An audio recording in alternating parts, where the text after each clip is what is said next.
You are about to get inundated, flooded with clips and interviews of sports people, soccer players, football players in your timeline. And one common thing you're going to notice in all these clips and videos and interviews is that the soccer players and sports people in general speak very less. And it almost feels like they need a lesson in communication skills, but it's quite the reverse. Today in this video, I'm going to talk about 5 communication strategies you can pick up from sports people, and especially soccer players and football players from around the world, that we can apply in our day-to-day lives. And if you like staying updated with communication tips and tricks like this, then do subscribe to this channel and let's get going. When you watch the interviews of the soccer players or football players after each FIFA match, you will notice that they always answer in very generic statements, hardly giving anything away. That's because they've been coached to speak like that. Keep it very, very non-controversial. So in your workplace, if you want to stay non-controversial, then you've got to hide more than you show. You've got to speak in generics rather than in specifics. Let's say somebody asks you, how was your appraisal this year? You're not going to say good or bad. You have to say something very generic and ambiguous, which almost doesn't answer the question. Like, it was not quite what I expected, but I'm not too unhappy either. So now you give an answer, but that has absolutely no value. Winners are always full of confidence. Not overconfidence, but just enough so that people don't doubt you. For example, when Ronaldo was asked who's his best friend, he said, me, I am my best friend.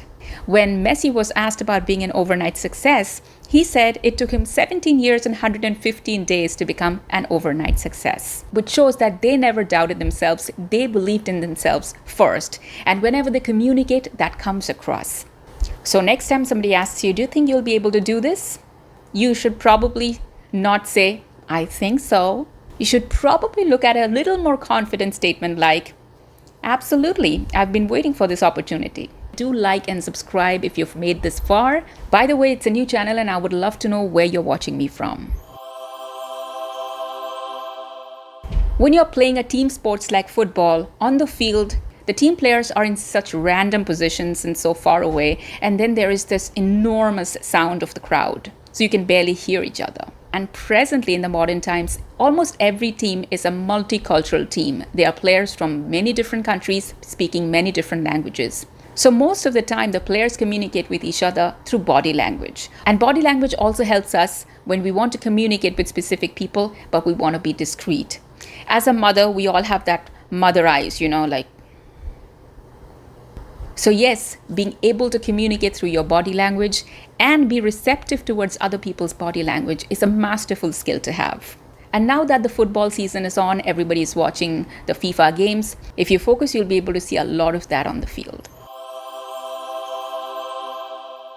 Real sportsmanship is in focus.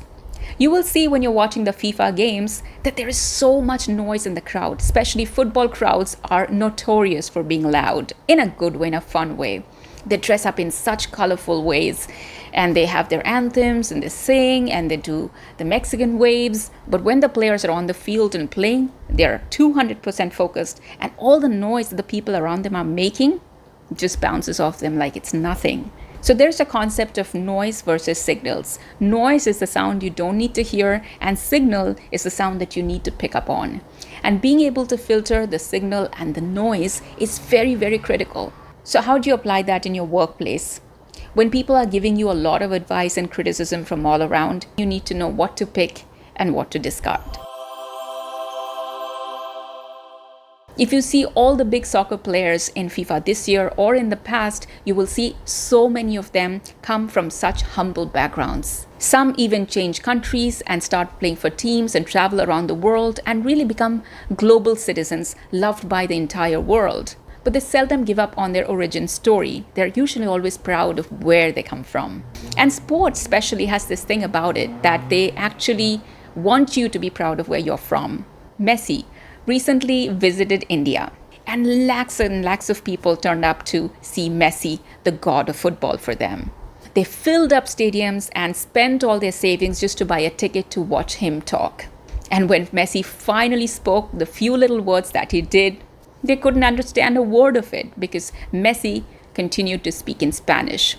There's nothing wrong with picking up a little English and communicating with a broader audience, but it shows the amount of pride and confidence he has in his language and his country and his background. Sometimes we walk into these big buildings, these big offices, and feel so intimidated by the people there, and we feel like we don't belong there. Like we have to leave a bit of ourselves outside the door when we walk in. But you don't really have to. You just have to be proud and confident in who you are. That is going to add to the confidence you have overall. By the way, this is a brand new channel, and it's only when you subscribe and like that people get to know that this video is even worth a watch. So please go ahead, do like and subscribe if you've made this far, and let me know what I can talk to you about next.